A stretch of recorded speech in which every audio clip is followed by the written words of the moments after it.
Good afternoon, everyone. It's Denise from Gabi Books. Happy Sunday.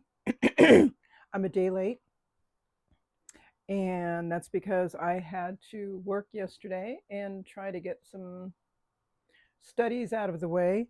And I didn't come home till after 11, and then I had to get up this morning at 5:30 because I had to be at work by 7 a.m. And the good thing is, I got out a little earlier today than I was originally scheduled to, so I had time to get some errands done that I've been wanting to get done all week, but just didn't have the energy or the time. So the cough has improved. It's just a little frogginess in the throat. So I'll try not to clear my throat too much.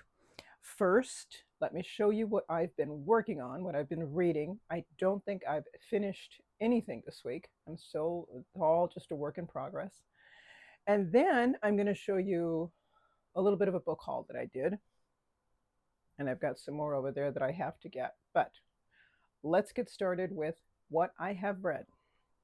Now, what I'm still reading is, see this book with all the little stickers on it? Let me take the stickers off. It's The Houses of History, and this is for my historiography class. And we have read through, let's see, last week it was the narrative of history, which was a very interesting conversation.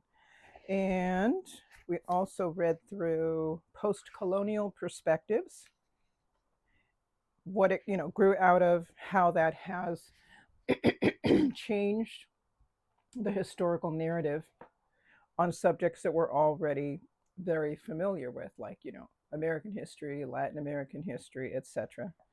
And what else did we read? That's it. So this week I'm going to be reading public history. That's going to be interesting. And the excerpt that we're reading as an example of that is by Durba Ghosh, and I believe it is a portion of a book they wrote and a chapter entitled Exhibiting Asia in Britain, Commerce, Consumption, and Globalization. So this will be interesting. I also have to write the final historiography essay, picking an event in history that has been written by different historical genres that we've been covering over the semester. And you know what? I can't think of an event.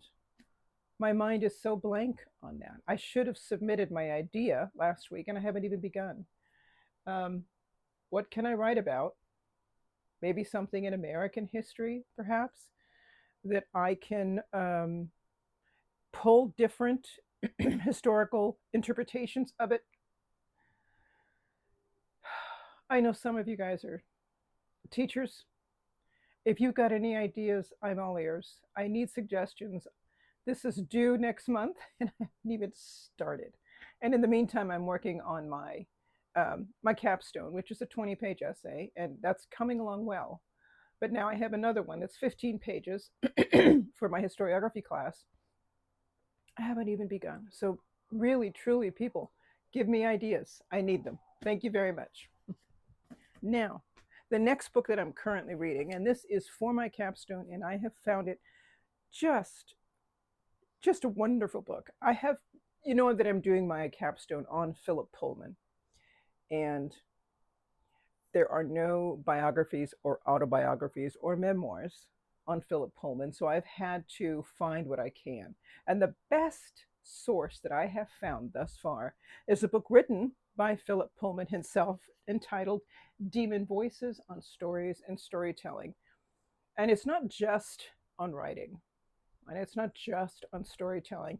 He covers throughout the various essays and talks in this collection about his own childhood, his college years, other life experiences that have been so wonderful, fascinating for me. I think he is quite a fascinating person, and I can't get enough of this. I've got my little stickies happening here and here, my little bookmarks, because there's so much here that I can use for my capstone essay. Thank goodness. But I really love this. If any of you have read his series, I want to say His Mortal Instruments, but that's another author. his Dark Materials. If any of you have read that trilogy and you enjoyed it, I would encourage you to get to know the author a little bit. And I think this is the best source to do that. This is a wonderful book. So I can't say I'm halfway, three quarters of the way. I'm all over it, but I'm enjoying it tremendously. Now, the other one that I'm reading is by Suetonius, and I'm still reading about Tiberius. I'm currently on page 133, and the section on Tiberius ends on page 144. So 11 more pages to go. And then after that, we go on to the next emperor. Am I wrong? Is it Caligula? I could be wrong.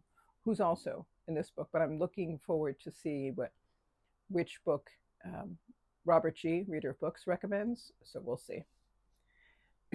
And the next book I'm reading is with Marilyn Maya Mendoza, A Tree Grows in Brooklyn. So I've been reading this. I was able to read the one chapter a couple of nights ago. Working, I couldn't read any more than that. So this is a reread for me, a favorite book. And that's it. Those are the only ones that I'm reading right now. I have other books set aside. The third book in the Redwell series, a book by Juan Valencia, and another book by Claudel. But I've had to put these aside for now to get those priority books taken care of right now. So I'll come back to these at a later time.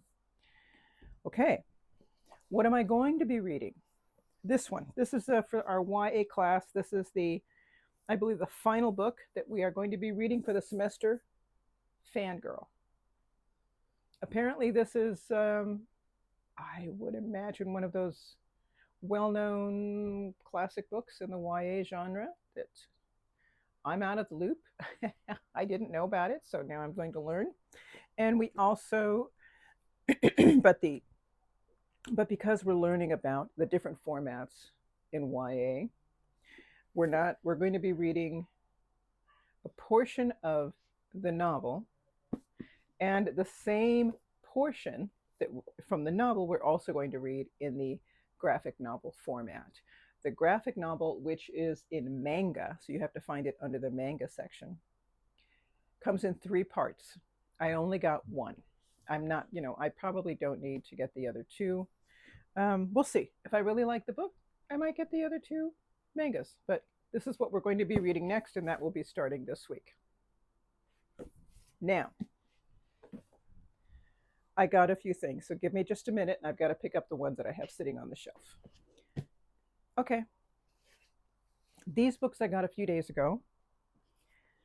And the first one is a series that I know a lot of you are going to be familiar with, and I'm pretty sure most of you have read it. It's a series by Elena Ferrante, my brilliant friend, and I think there are 3 or 4 books in this series. I wonder if they're listed here. They must be. It's called the Neapolitan Quartet. So yes, there are 4. My Brilliant Friend is the first one. The Story of a New Name is the second. The third is Those Who Leave and Those Who Stay. And the final one is The Story of the Lost Child. So I have book 1. I'm curious to see what my impressions are of this book, this story. If I like it, then I'm going to continue on with the series. And I also don't know if there are any booktubers who are reading this series together. A lot of us heard about the Perennial project, which I thought was fascinating. It would have been wonderful if I could have participated, but simply was not time with the demands of school right now. But I don't know if anybody has decided to read through this series by Elena Ferrante. That would be interesting. If any of you have, just let me know what it was like. I'm curious. All right. The next one is by Barbara F. Walter, and it's entitled How Civil Wars Start and How to Stop Them. I'm trying to remember how I heard about this book. My guess is that I probably saw an interview on YouTube of the author and her talking about this particular topic. And of course, there's a lot of topics such as these during this particular time in American history. And this is, let me see, Barbara Walter. I believe she is a professor of, let me make sure here. The paperback, it's hard because it doesn't always give you a little bio at the bottom. Here it is. Barbara F. Walter has spent her career studying civil conflict in places like Iraq, Ukraine, and Sri Lanka. But recent events here at home, from localized political violence to the January 6th insurrection, have made her increasingly worried about America's future.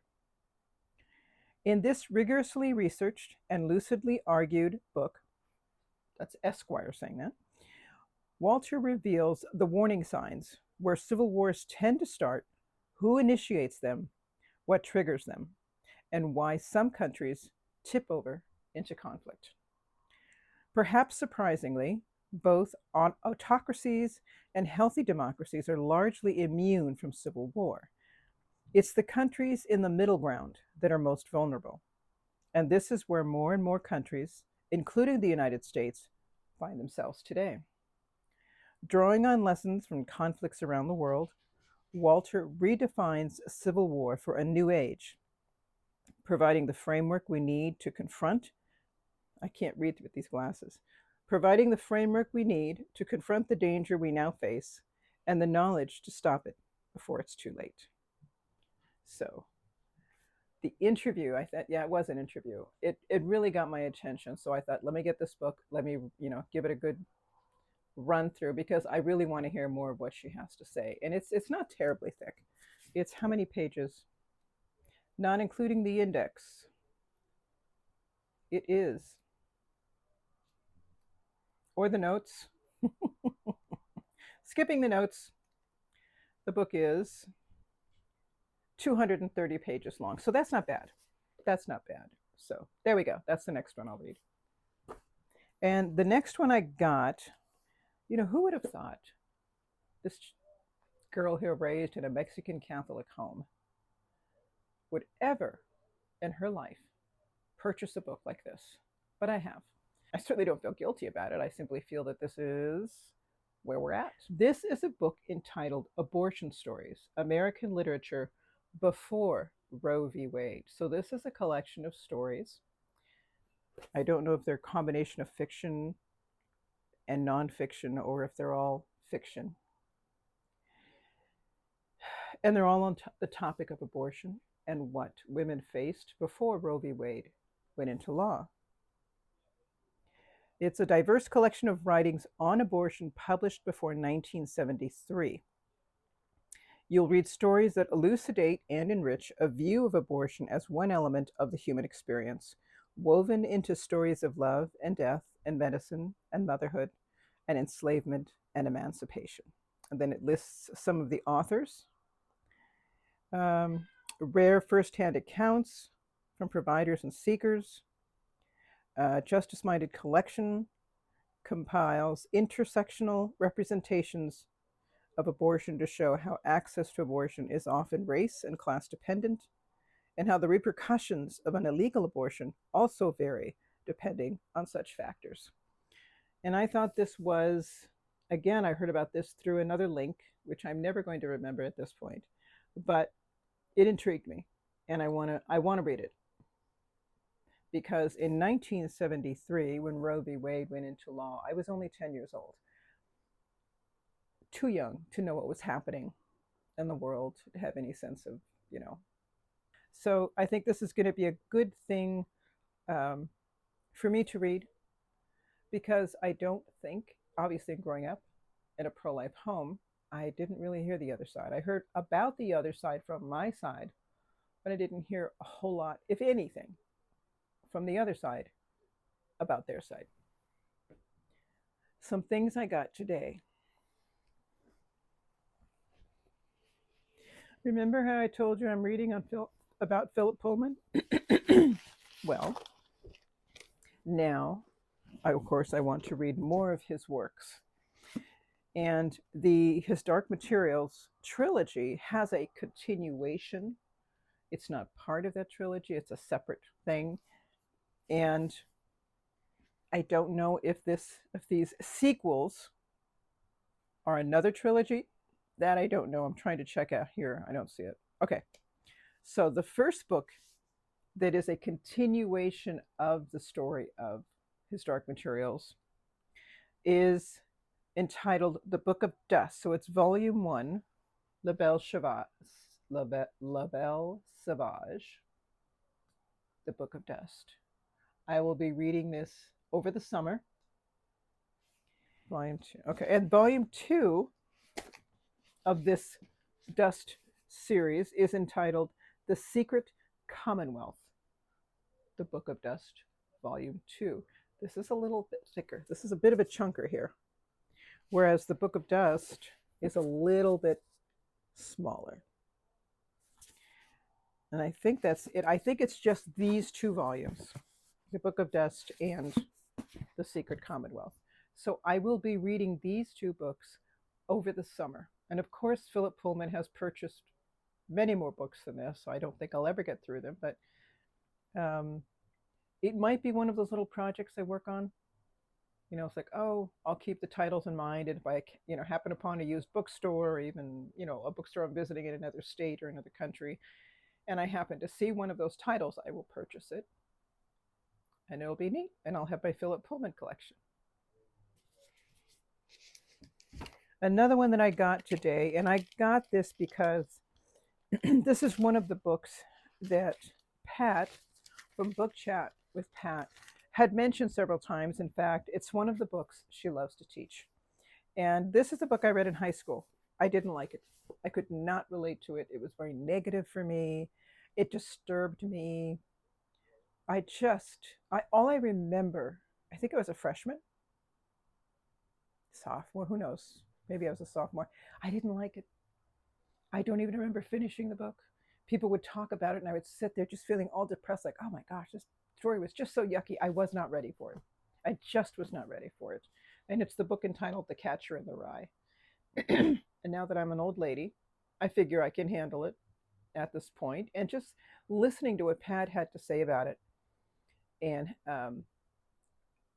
for herself, and when she discussed it with her students in her class, it's given me a much better perspective of the book. And now I understand why there was that negativity in it, because it was coming from a young man who was struggling with his own emotions and with depression and what have you. So now I can have that detached perspective and appreciation for it, I guess you could say. So this is something that I know I'll be reading definitely over the summer months. So The Catcher in the Rye.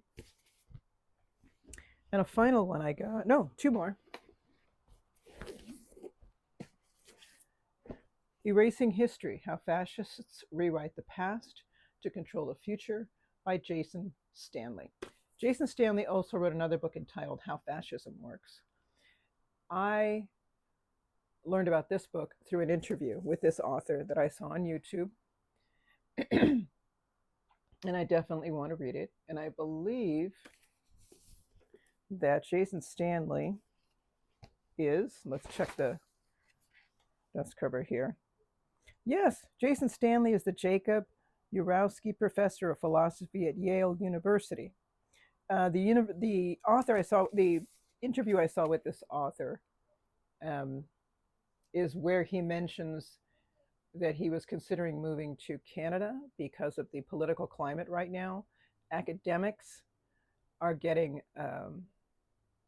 attacked right now by the administration, and he did not feel safe enough. And he recently accepted a position in Toronto to teach there.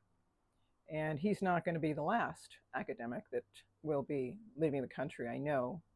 And if our country continues to go in the direction it's going, it always happens in these situations where the media and academia are one of the first groups to be attacked and silenced. So when I hear a history teacher, a sociologist, and anything related to that, to those disciplines, talking about, I'm going to say history teacher, talking about They're concerned with the current political climate that we're having, and they're giving their reasons. I listen because, historians have done a little research. They know something about the past, they understand the workings of it, um, and they can see things that ring bells, that raise red flags. And I am very, I'm telling myself, make sure you have a plan B. Make sure you have a plan B, because that's what I can control. I can have a plan B in place. And this author has acted on his plan B. And I would encourage the rest of you, of course, be courageous. Let's stay together, but have a plan B. So this should be an interesting read, most definitely. The last one I got is a book I mentioned to you, I think, in my last video, where I got this lovely, beautiful deluxe edition of The Book Thief, and I could not find the original book that I had read several years ago. And when I was at the bookstore today, I was about to leave, and I thought, oh, wait a minute. Let me see if there's a copy of that here somewhere. And there was, and it looks just like the one that I used to have. So I got another copy of The Book Thief in the paperback one. This is the one that I would read.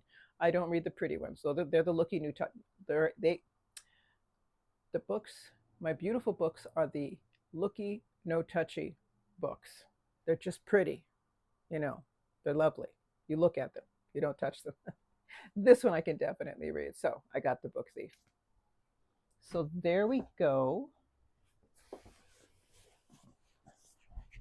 Gosh, the stack's bigger than I realized. It doesn't that always happen, right? We purchase our books and we stack them up. We thought, oh, maybe I got 3. No, I got more than 3. So here's my stack. This is what I got over the last 7 days. It gets a little scary sometimes. 1, 2, 3, 4, 5, 6, 7. I got 8 books. So I almost got 1 book per day. These are the books that I purchased for this week, and the books that I'm reading, not arranged by size. These are the books that I'm currently working my way through. 1, 2, 3, 4, 5, 6 books. Like I don't have enough to read, right? All right, everybody. That is it. Maybe I'll get a chance to see you in a couple of days, but if not, I will see you next week. Take care and enjoy the rest of your week. Bye-bye.